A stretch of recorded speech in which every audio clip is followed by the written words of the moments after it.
Hi, shalom everyone. Welcome to our live stream. Thanks for joining us. I'm Kim Pastor Yosef, streaming live from Tel Aviv. Together with me, co-hosting is one of our amazing co-founders, Aziz Abusera. Looks like he's looking at his phone right now. What we doing so that That's fine. I just wanted to check if you're also listening. That's good job on doing both.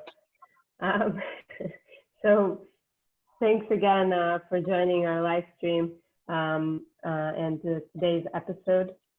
Before we talk about the luck of the Irish, I did want to start by saying that I don't know about you, Aziz, but when I go traveling, one of the first things that I think about is to get away from this conflict here in Israel, Palestine, sometimes as far away as possible, but somehow I always find myself talking about it.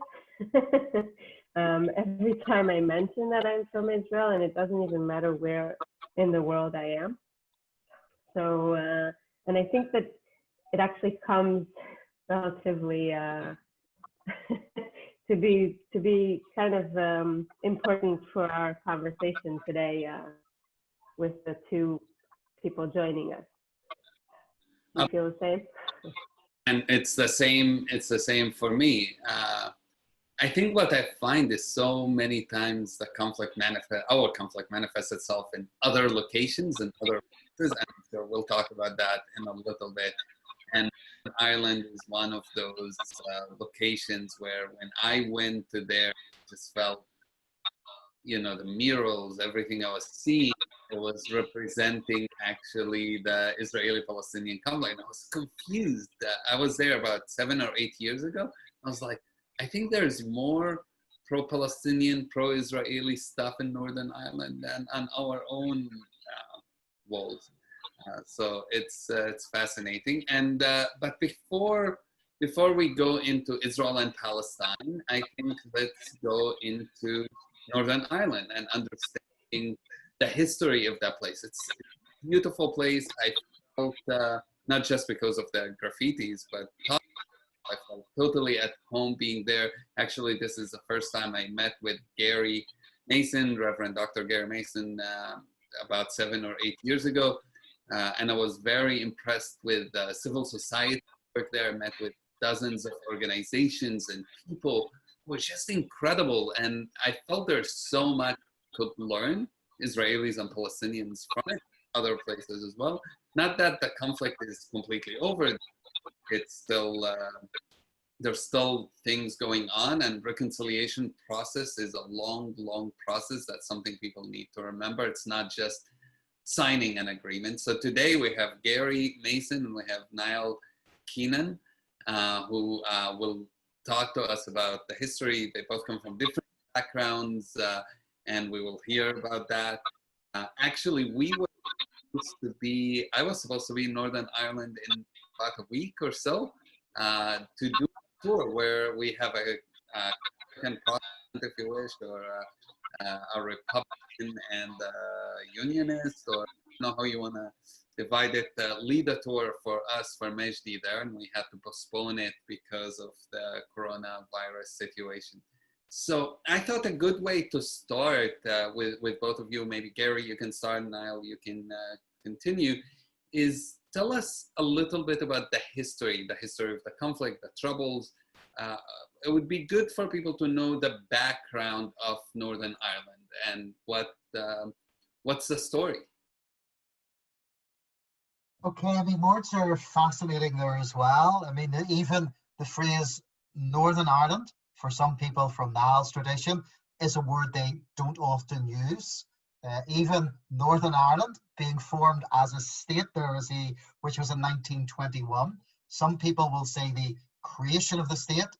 Others will say the partition of the island. Not dissimilar to your own space in the Middle East.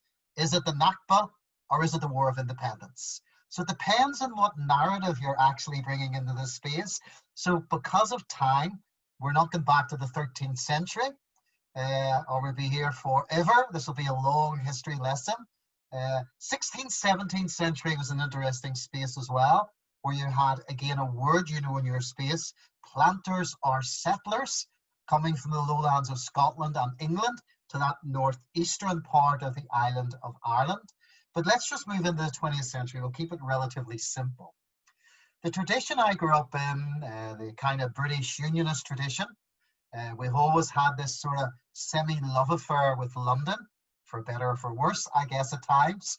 But on a number of occasions, the British have wanted to disengage from Ireland. And in 1912, beginning of the 20th century, they passed the Third Home Rule Bill to really say, we've had enough of those troublesome Irish, leave them to their own devices.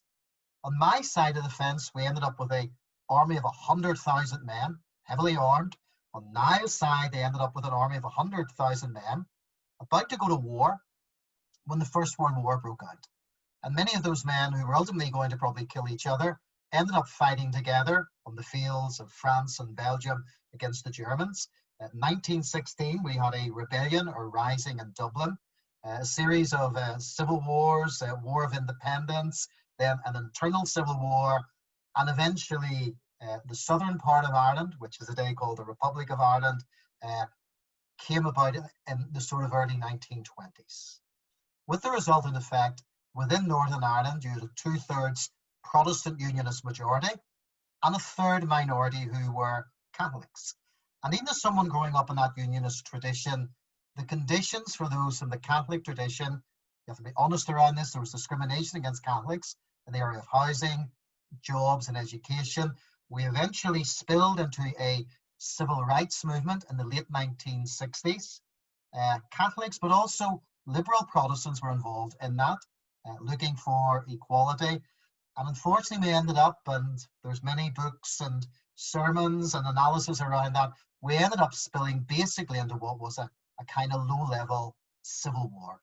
And in a very tiny space, with just 1.5 million people, we ended up with 47,000 injuries, 36,000 shootings, 22,000 armed robberies, 16,000 bombings, almost 4,000 dead, and 30,000 political prisoners.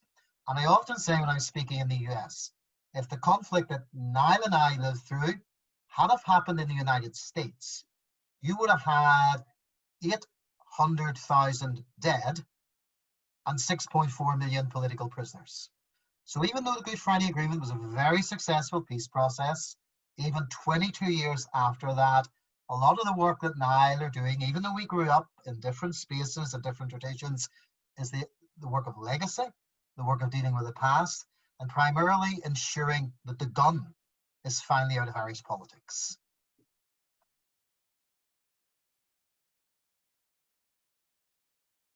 Aziz, you're muted again. Oh, Niall, I was just going to ask if you can tell us a little bit about the troubles from the Republican point of view, and just for those in America who's listening to us, Republican Ireland, thing like Republicans in the States, it's totally not connected. So can you explain to us where, just a bit more about the troubles? Yeah, first of all, thank you very much for inviting me onto your platform today. And also, it's an honor to be on the same platform as Reverend Gary, because Gary does, anybody that isn't aware of him, does a lot of work behind the scenes here. And Gary's whole aim is to help promote peace. Just picking up where Reverend Gary left off there, as Gary said, the Unionist tradition refer to Northern Ireland. My tradition refer to the north of Ireland. We, as in, I guess, Republicans and nationalists, we look upon the island of Ireland as one. We don't segregate it, so we don't even speak about it in them terms. So when we're referring to Donegal, Dublin, Tyrone, Belfast or Cork, it's simply Ireland, because I guess coming from our perspective, you know, the island is one island and it should never have been partitioned. But I guess, as Gary said, there's no point coming back centuries to speak about the future. I guess I grew up I was born in 1970, so I have a big birthday around the corner. But I grew up living in a gerrymandered state. You know, the nationalist population needed civil rights. We needed equality. There was internment when I grew up without trial. There was a shoot-to-kill policy by the British state. You know, they colluded in many cases with members of the security forces and loyalist paramilitaries. Harassment, there was torture, there was trial by diplomat courts. And I guess, you know, 30, 40 years, you know, after the conflict and 20 years plus after the signing of the Good Friday Agreement, there's still families out there left traumatized. They haven't been properly given, you know, gone through a proper judicial system for their loved one's death. And, you know, just to go back to set the whole thing in context, you know, on the 30th of January 1972 in Derry City, British soldiers systematically shot 26 unarmed civilians. 14 people died that day. And, you know, coming from a nationalist background, when you see the law and order that's supposed to be upholding law and order in your province, and when you see them and hear stories about them shooting unarmed civilians, looking civil rights, you know, it makes you question, what sort of a state am I living in? Right. And I see your background there says shared Ireland, and you're also talking about stories. So I want to shift you from general history to your own personal story and where you are today, or how you're working to change this place that you're living in. Sorry, I just missed that last little bit there, Kim. I'm asking, to hear your personal story, to hear a bit about shared Ireland, and how you're working to change the reality of where you're living today. Okay, no problem. Myself and several other people 2 or 3 years ago, because we have got a common interest in politics and in our island that we live in, we decided, as I guess just ordinary lay members of society, we're not elected, we are not, you know, we're not involved with any political party. This is just a little, I guess, aspirations of ourselves, how we could maybe help bring communities together, how we could help maybe forward the conversation. And I guess the conversation that the group that I am representing, Shared Ireland, we would be advocating a yes vote in any future border poll about the constitutional question here in Ireland. But we do recognise that there is no point simply setting a date for a border poll and everybody turning up and not too sure, you know, what am I voting for here. So we want the conversation to start now, to avoid the mistakes. If we look back to 2016 with the whole Brexit shambles, where here in Ireland anyway, you know, a lot of the communities simply were unsure what way to vote. Should they leave the EU or should they remain? And, you know, this is a major subject about the reunification of Ireland, a border poll, call it what you want. So it cannot be, it has to be treated with, you know, it has to be treated with the type of urgency that is required for any major constitutional change. And, you know, there's a knownness from a Shared Ireland point of view that the British government and Irish government should set up an assembly, a citizens' assembly, involving political parties, but civic society has to be involved in this conversation as well. And we need to start planning, preparing, and having conversations about our shared future together. This isn't simply about, from a nationalist point of view, about looking at all Ireland. This is about trying to ensure that the mistakes of the past, that the nationalist people did have to endure. We certainly, and my vision of a new shared Ireland is not one where them mistakes will be repeated on the unionist community. My vision of a shared Ireland is to have an equal Ireland for everybody, where there will be no discrimination, where one section of the community will not have, be a superior force over another. So through Shared Ireland, we are having conversations throughout Ireland with political parties, representatives, members of academia, civic society. I guess anybody that wants to contribute to the conversation and help shape a narrative. And maybe in some way, maybe our politicians might even start listening to us. And when you're talking about discrimination, and sorry if this is a bit of a straightforward question, but is it about last names, or is it about where people live, or how do you exactly differentiate the communities themselves? Well, I guess the word discrimination thankfully does not, and I repeat, does not apply now in 2020. But I guess, coming from my background, being born in 1970, I personally witnessed, on a daily basis, members of my community being stopped, taken out of their cars, being beat around the road. And I'm talking about women and men and children standing watching their parents getting stopped for no reason, getting their houses raided. There was countless different, episodes that I could speak about for obviously a long time. But thankfully now, with the whole signing of the Good Friday Agreement, peace has broke out. And that's something that Reverend Gary and myself and countless other groups, including our politicians, in fairness to them, want to ensure that we can maintain this peace. But as well as maintaining the peace, there's no point, from my point of view, of just settling. We have to try and shape our future here. Even if it's not for my sake, for the sake of my children and our future generations. I firmly believe that my generation should be the last generation that ever had to witness any sort of conflict. So, I do treat this very seriously. And I eat, sleep and breathe it, and I'll have a conversation with anybody that wants to have a conversation. And while I'll admit we won't always agree on everything, but what's the alternative?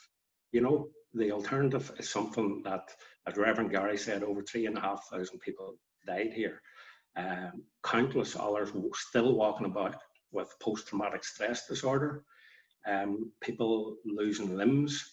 And again, that's a whole other story. There's a legacy process here that hasn't really started either. And again, we need the British government to step up to the plate here. We need, obviously, our elected representatives in Stormont to try and facilitate this. But, there is a host of different issues here that need to be sorted out, as far as I'm concerned, before we can move into a truly shared Ireland. And we will go into some of those in a bit, but before, could you tell us your story? And how did you end up where you are? You became a reverend and you started doing peace work. What led you to this path? I guess the thing in many ways, Niall knows this, no section of our community has any monopoly in pain. Both sides of our community have done awful things to one another. So we are still a very deeply traumatized community. We are a scarred community. And I guess as a kid, growing up sort of 60s, 70s, I would have seen many young men of my generation choose political violence. Others call it terrorism. Others call it militia groups. And this all depends on what perspective you're coming from. A friend of mine interestingly said this, as he said, in the late 1960s, someone did not fly over Northern Ireland or the North, spray us all with lunatic gas, and we all woke up one day and said, let's start killing each other. So it was a context of bad politics, toxic religion for centuries that was in our space. And I mean, you look at any conflict globally, even the Palestinian-Israeli conflict, invariably there are always three things playing about there: land, identity, and religion, to a greater or lesser degree. So we had that mix, all those toxic mixes, all put together in one space. And I didn't make the choice to join a terrorist group, a paramilitary group, a freedom fighter group. I mean, I didn't do that. And obviously, as a religious person, as a peace builder, I abhor violence and I condemn violence. That doesn't mean I don't understand why violence broke out. Because the statistic I often quote is that 30,000 people in my space went through our penal system. Some of them responsible for some of the most heinous crimes ever committed. But the irony is, sociologists tell us, if those people had been born in Paris, Vancouver, Rio de Janeiro, the vast majority of them would never have been in prison. 10% of them would have been in prison. And since those prisoners have been released, 30,000 of them, between 2 to 3% have reoffended. So it's not enough just to say these people were crazy psychopaths. I still want to say what many of them did was fundamentally wrong and taking other people's lives. But a very simplistic approach to conflict transformation isn't enough. So those people who are peace builders need to look at the root causes of the conflict. What caused many men in my tradition, many men in Niall's tradition, because it was primarily men, to take up arms, some of them 16, 17 years of age. I'm not encouraging anyone to do that, but it'd be very naive to say, why did they do this in the first place? Because if they had been in another space, they wouldn't have done that. So I guess I've spent 33 years of ordained ministry trying to present what I call alternatives, trying to do conversations, and trying to allow people from civic society to speak into difficult spaces. And I often kind of say, tongue in cheek, if you lock 40 men in a room listening to their own reassuring voices, it's a recipe for disaster. And the irony is on both our sides, with people within the IRA, people within the EVF, people in the British security forces, all listening to their own reassuring voices, not understanding the narrative or what shaped the other person. So really in the late 1980s, myself and a number of other clergy persons began conversations with the IRA and Sinn Féin, loyalist groupings, conversations with different governments, really trying to encourage people not necessarily to agree, but to listen, to understand, to humanize the other person, to understand their story. And I suppose I often say, you know, it's either three types of conflict, I guess, or three types of peace process. You have Sri Lanka, where the Tamil Tigers are crushed by government forces. So there's no peace agreement, but you get peace. Now, no one listening tonight, and any of us that can see each other face to face, can say to me, Gary, I can guarantee you the Tamil Tigers will never rise again. Because in 50 years, 80 years, 100 years, they may well do, because the root causes of the conflict haven't been addressed. Second type of peace process is South Africa, where you get colonial regime change at the top, but sometimes not a lot of difference at the bottom, because there's still serious problems in South Africa economically. Sexual crime against women in townships, for example, are at records highs. And you have our peace process, which people call a second preference peace process. So really the key to the Good Friday Agreement, even though there's a lot of unfinished business, is that we try to create a win-win situation for both sides. So did Niall's community get everything they want? No. Did the unionist community get everything they want? The answer is categorically no. But we created enough of a breathing space to at least move us to begin to stop killing each other, which was paramount, and try to resolve our differences through political engagement. So George Mitchell, as we all know, the American Democratic Senator, chaired the Good Friday Agreement. When it was all done, the ink was just drying, he said, now, if you think getting this agreement was difficult, implementing it will be even more difficult. And I often say that to Israelis and Palestinians. If you ever get over the line, the hard work begins. trying to implement a peace process, which, as Niall and I know, 22 years after the signing of Good Friday Agreement, is incredibly difficult. Because some people just want to continually use history as a weapon to beat the other person, rather than say, how do we learn from this to ensure we never put, as Niall has said, his kids, my kids, through the trauma that we had to live through for decades. Yeah, and I don't think we can ever reach something that both sides or all sides will be 100% happy with.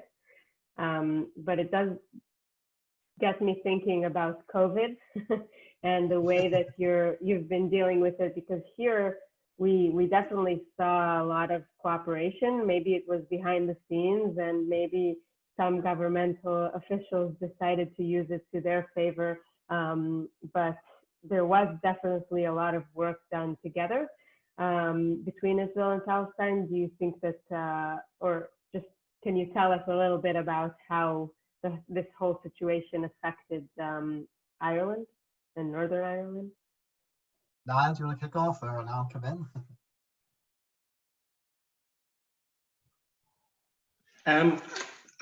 I'm sorry, I'm having a little bit of difficulty just hearing everything clearly there, so forgive me if I don't stick to religiously to what you maybe asked. But I know myself, working with Reverend Gary this past year and a half, you know, we've had a series of meetings with people from all faiths, all religious backgrounds, and all political aspirations. And while the TV cameras aren't there, but for me, this type of conversation, when you look at the people in certain rooms, it's very reassuring for me. And, you know, this is the type of conversation that needs to happen. You know, communication is key here. And that's one of our buzzwords in Shared Ireland, is having conversations. You know, people are coming at this, as Gary said, from their own perspectives, their own narratives, and it's trying to have the ability to walk a mile in someone else's shoes and trying to see life through their lens. And I think, you know, while that's easy said, it's a lot more difficult to put it into practice, obviously. But, you know, I have attempted to try and do that. I know Reverend Gary does it on a daily basis with his conversations with people. But, you know, I think for me, the word compromise needs to be reintroduced back into Irish politics and into our thinking. Because, you know, we can't get everything that we want on our wish list. No side can. So we have to compromise. And I think, you know, there can be no preconceived outcomes before any negotiation starts. And I guess I'm using that in the context of, I want to see the establishment of a citizens' assembly to plan, prepare and discuss the future of our island. And unionists, not them all, but the majority of them, pardon me, I guess, would be against that. And the reason why unionist tradition would be against that, because they would understandably see that as being another stepping stone towards the erosion of their union. But, you know, the message that from Shared Ireland, from other civic groups, would be, you know, let's have a conversation. There will be no preconceived outcomes. We'll talk about your fears, we'll talk about your aspirations. Like, for example, some of the conversations I have had recently with people from a unionist persuasion, when I simply ask them this question, what would be your biggest fear in the United Ireland? And, you know, they normally say the loss of their British identity would be probably right up there. But, you know, in a new Shared Ireland, in my vision of a new Shared Ireland, everyone's identity would be treated equally. And I think that's the key message. Nobody has nothing to fear about having a conversation. And I suppose to finish on this particular subject is that I would encourage everyone, but particularly I would encourage loyalism and unionism to join a conversation with people that, are advocating a united Ireland. And why?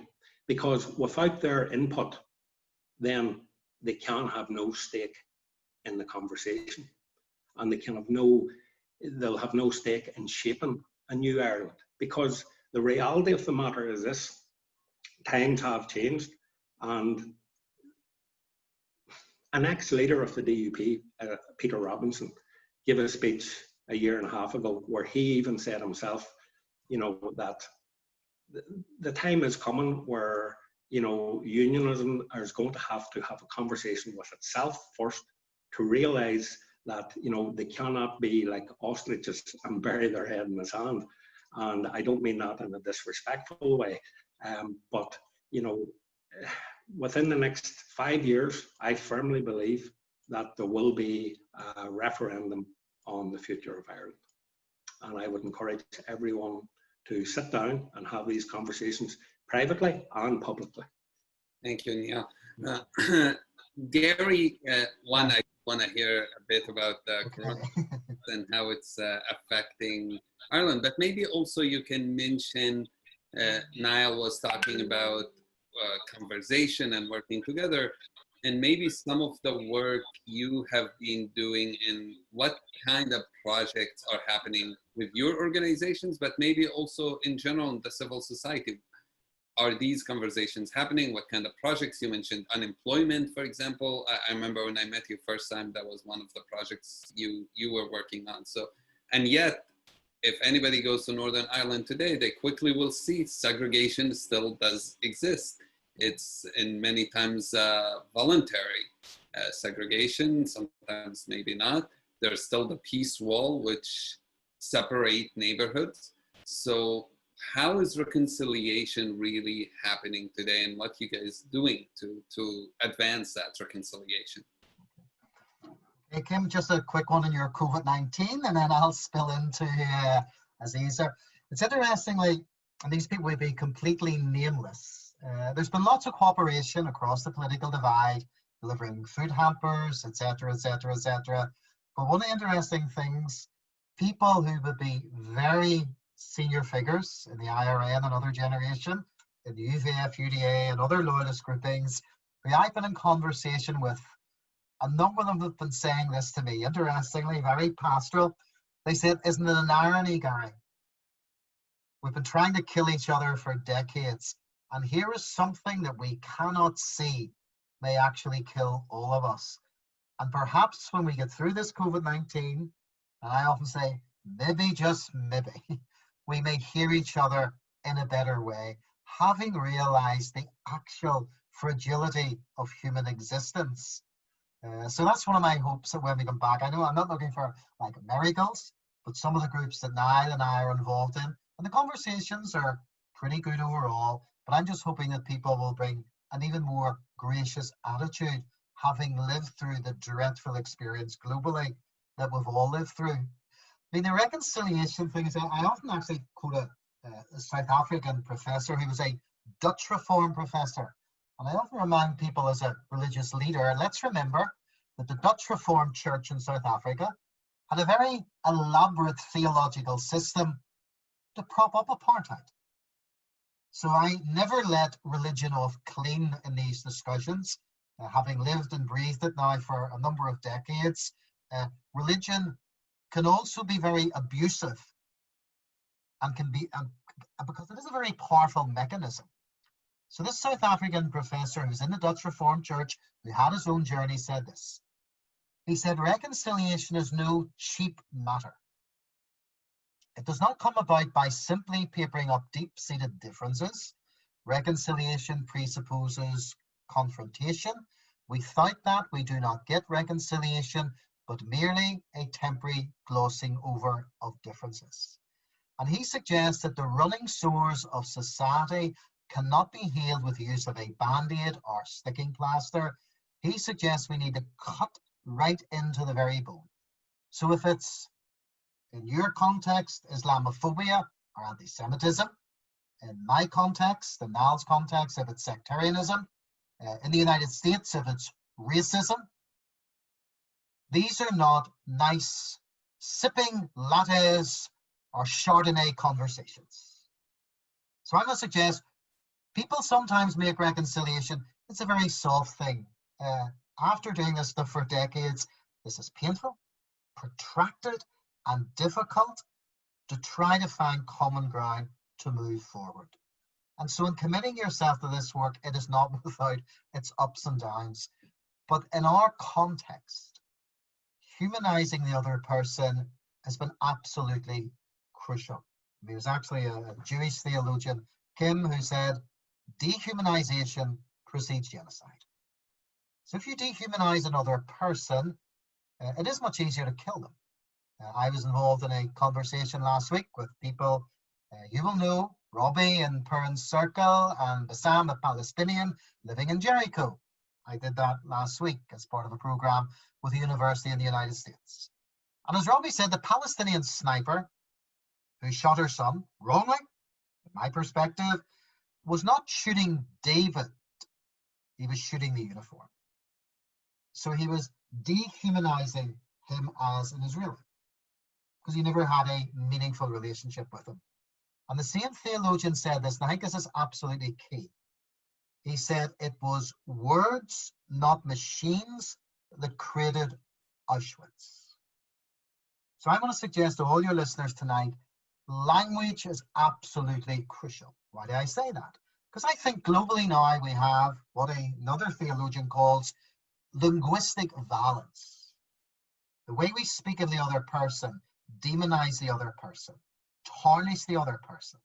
So in reconciliation, one of the key things is finding space where people listen, disagree well, and understand. And to do that, we need to allow language to spill into the public space. So a colleague of mine, who's a sociologist, John Brewer at Queen's, talks about the political peace process versus the social peace process. So that's not saying that we don't need politicians, but I would suggest, even those politicians who may be listening tonight, politicians, by their very nature, are people of short-term memory. Most politicians, and I know the most important thing in their lives is the next election. And that's why we need people from civic society. People like Niall, like myself, like Ulysses, like Kim. People who I believe, and the phrase I've often used, because Niall and I, up until January, had no devolved administration here for 3 years. And people often used to say to me, Gary, why have you not gone back to conflict? Because you haven't had a devolved government. And I used to simply say that civic society is actually the social glue that holds our peace process together. And that's why, to me, be it in Israel, Palestine, South Africa, the Balkans, civic society has got to play a key role in relation to this.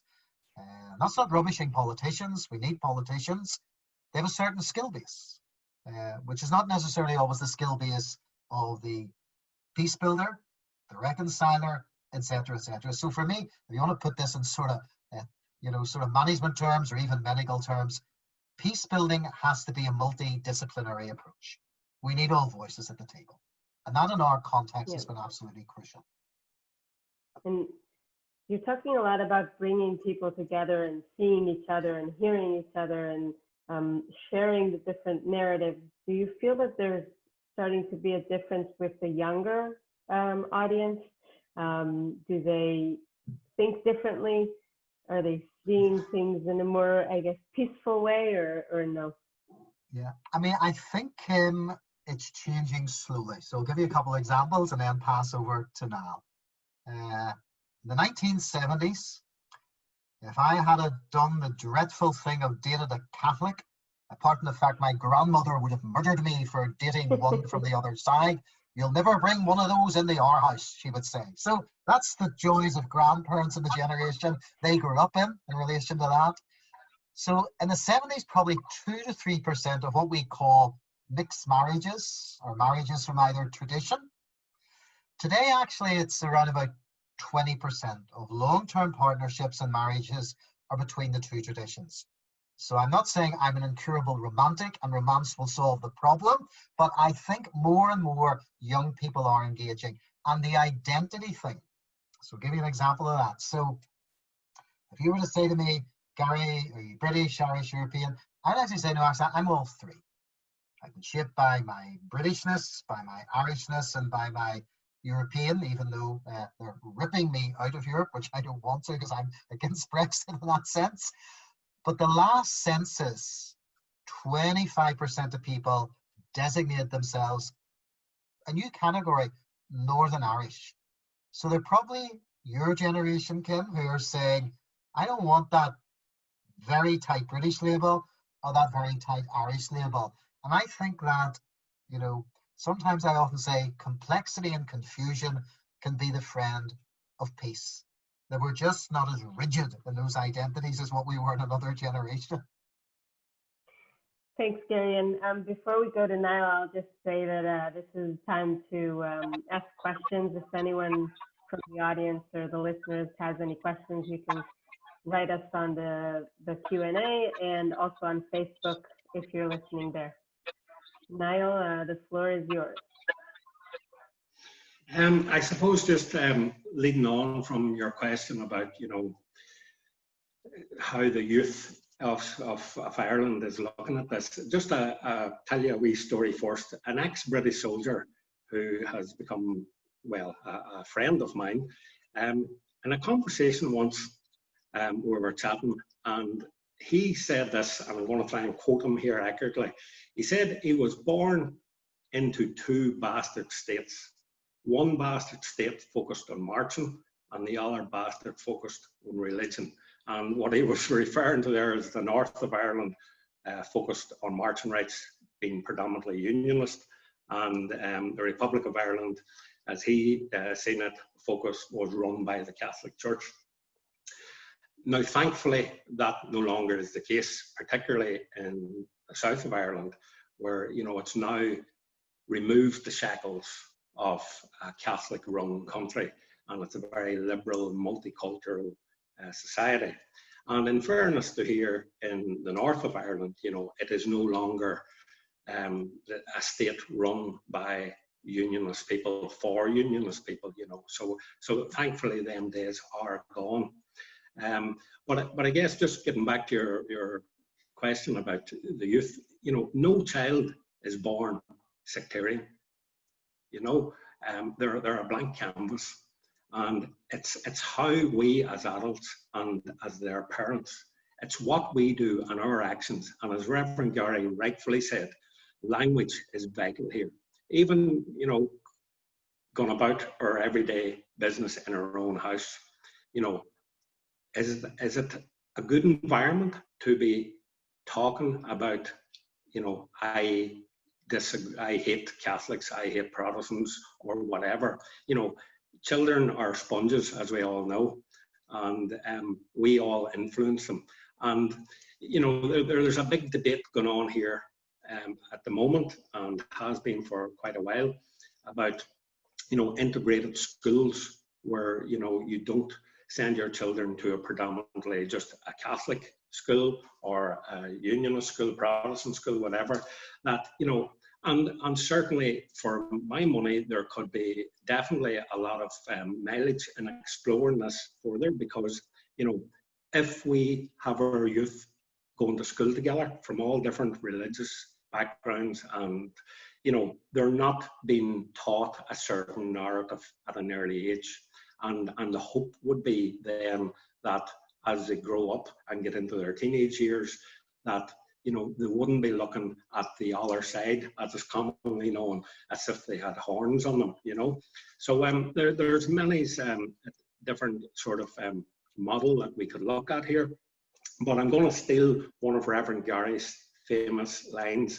And I first heard Gary say this a couple of years ago, and it's a sentence that stuck with me, and it's kind of something now that I try to incorporate into my daily life, never mind political life.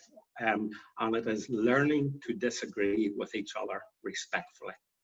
And you know, I give Reverend Gary the credit for that one. He's the first person I heard, you know, trying to put it in that way, and it's something that I believe is, you know, we all should adopt that approach. And I guess even no matter what country in the world that has maybe disagreements, you know.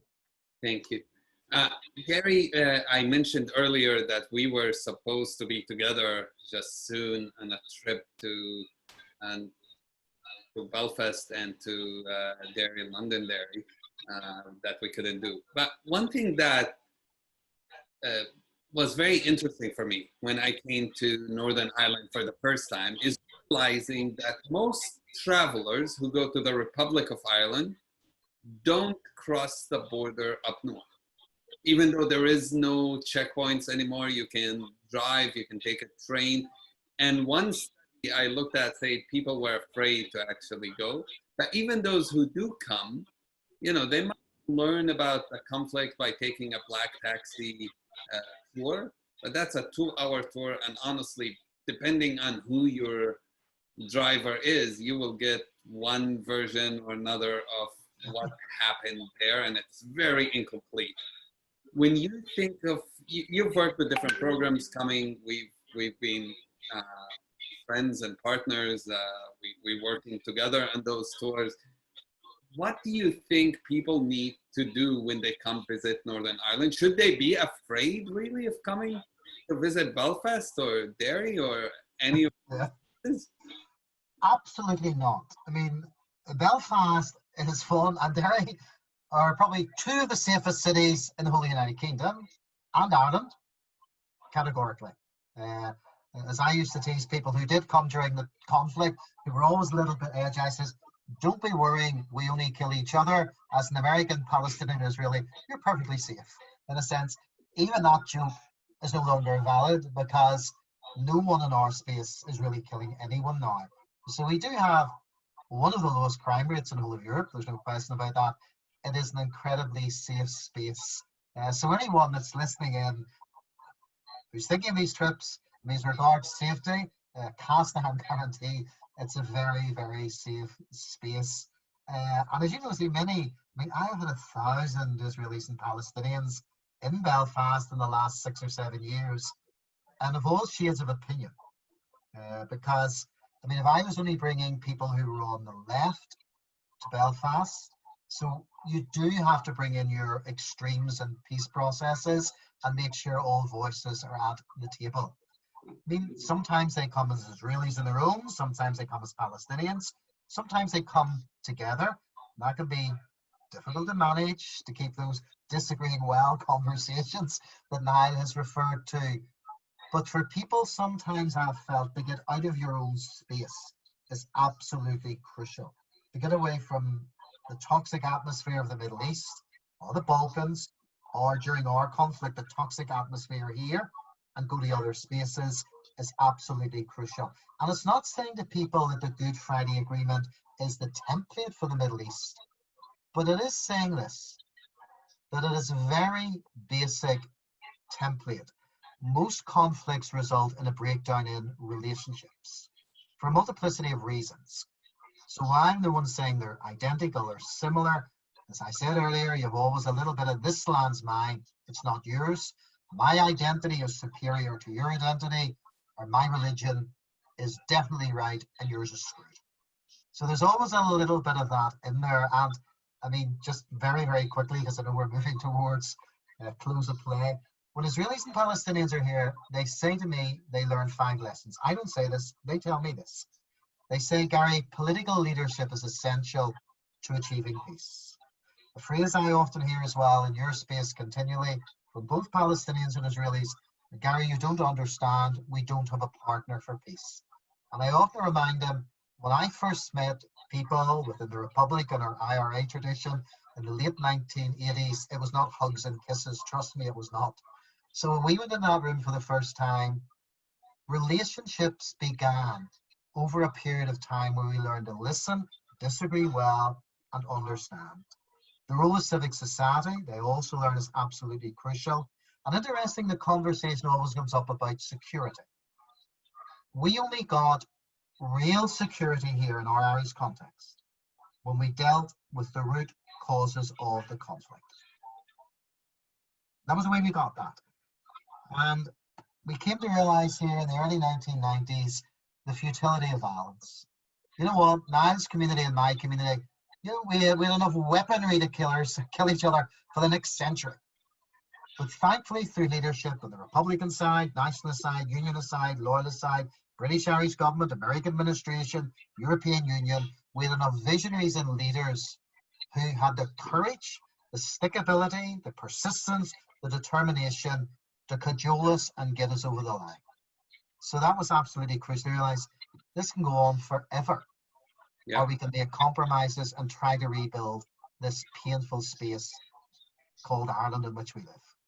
And I'm looking forward, as soon as things open up, which hopefully will soon, to be able to come, bring more travelers. We have few trips actually open to Northern Ireland specifically, and for us to see the country from a dual narrative, meet a lot of the people who are involved in activism and reconciliation. People have different views. I know when I came, one of the most meaningful meetings for me was meeting fighters, people who fought against each other from both sides, and hearing how they crossed the line. I remember asking them one of the things you just mentioned: how you all look the same to me. How do you know who's who? And one of them said, well, it depends how close your eyes to each other.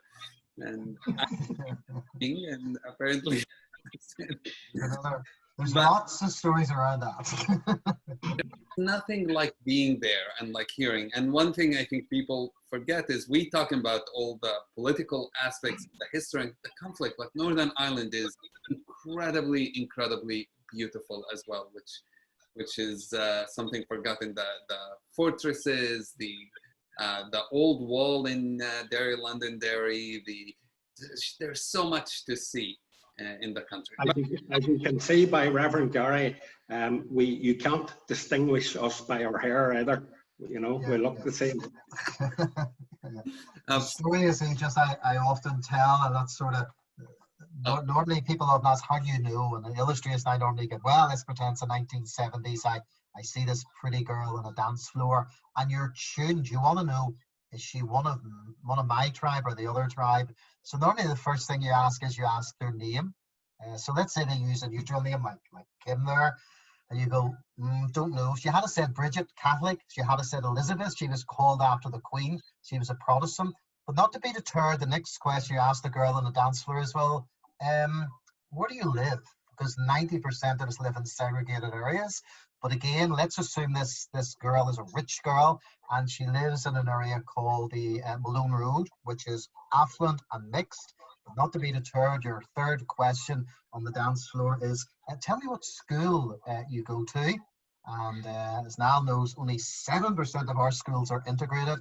But just my luck, she goes to one of the 7% of integrated schools, so I'm still stumped. Now, the final question you ask is, would you mind saying the letter H? Protestants say H, and Catholics like Niall say H. So Niall, say that letter H.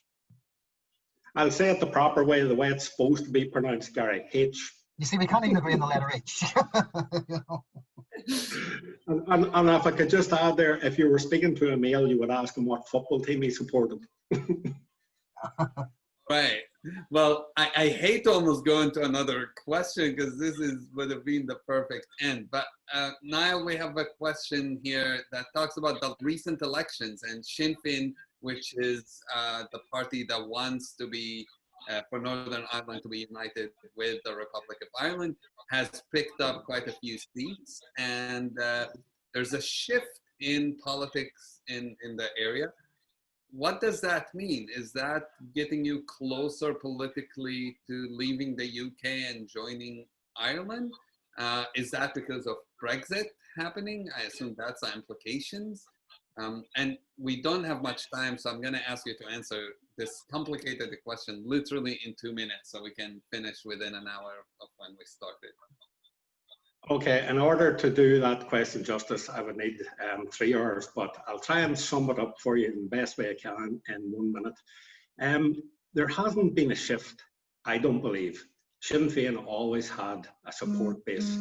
I believe it was, people simply saying that the coalition government between Fine Gael and Fianna Fáil simply has not worked for the past number of years.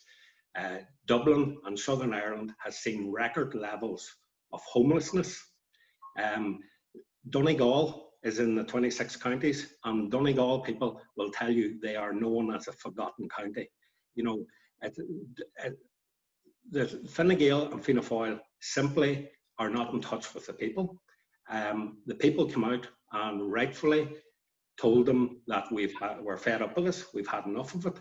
But yet no, as we speak now, the party that won the popular vote was Sinn Féin, and they are being excluded from the negotiations at the moment to form a new government in the south. So I guess, you know, the question that I would have to ask the leaders of Fianna Fáil and Fine Gael is, did they not hear what the electorate said to them earlier this year? But, you know, we will struggle on. You're correct, Sinn Féin are advocating a united Ireland. So is my group, Shared Ireland. We are not connected with Sinn Féin. We happen to have the same aspirations. You know, I guess, you know, continuing conversations is the key to this. Can I just add, sorry, one last wee quick thing about, you mentioned tourism and people coming into maybe the Republic of Ireland and being afraid to come up north. Just don't come up, if you are coming up north, don't come up to Belfast and Derry. There's a lovely place in between called Mid-Ulster, and we have some beautiful spur mountains. We have got Lough Neagh, we have got old monuments, we have got golf courses, lakes, forests, and we have got County Fermanagh with the lovely lakes, County Down, County Derry, obviously.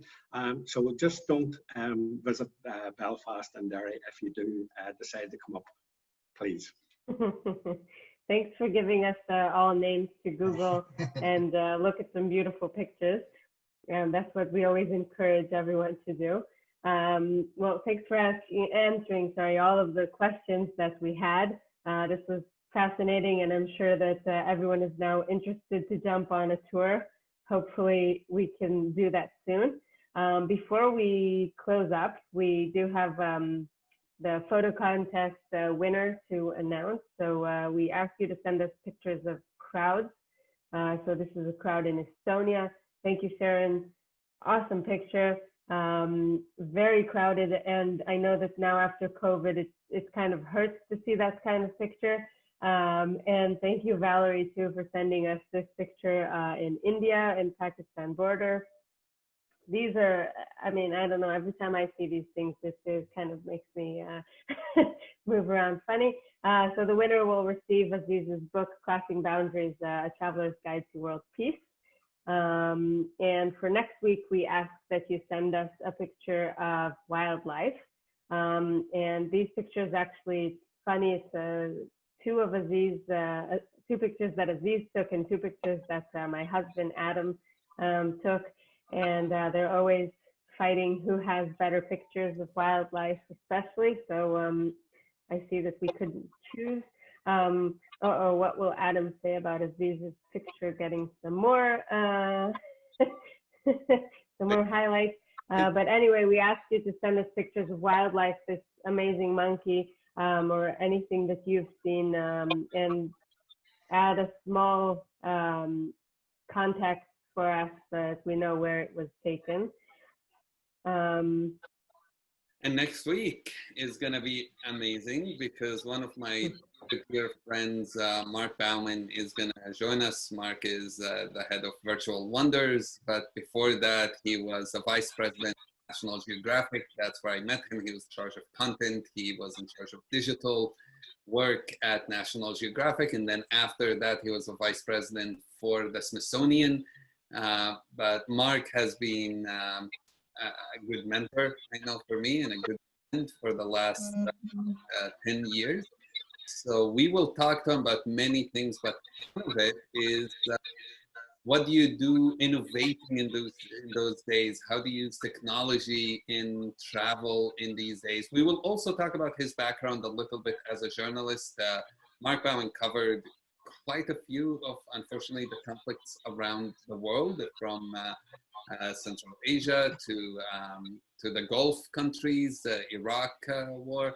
So we will talk to him a little bit about some of that. And go into the technology aspects. I'm very, very excited to have Mark join us next week.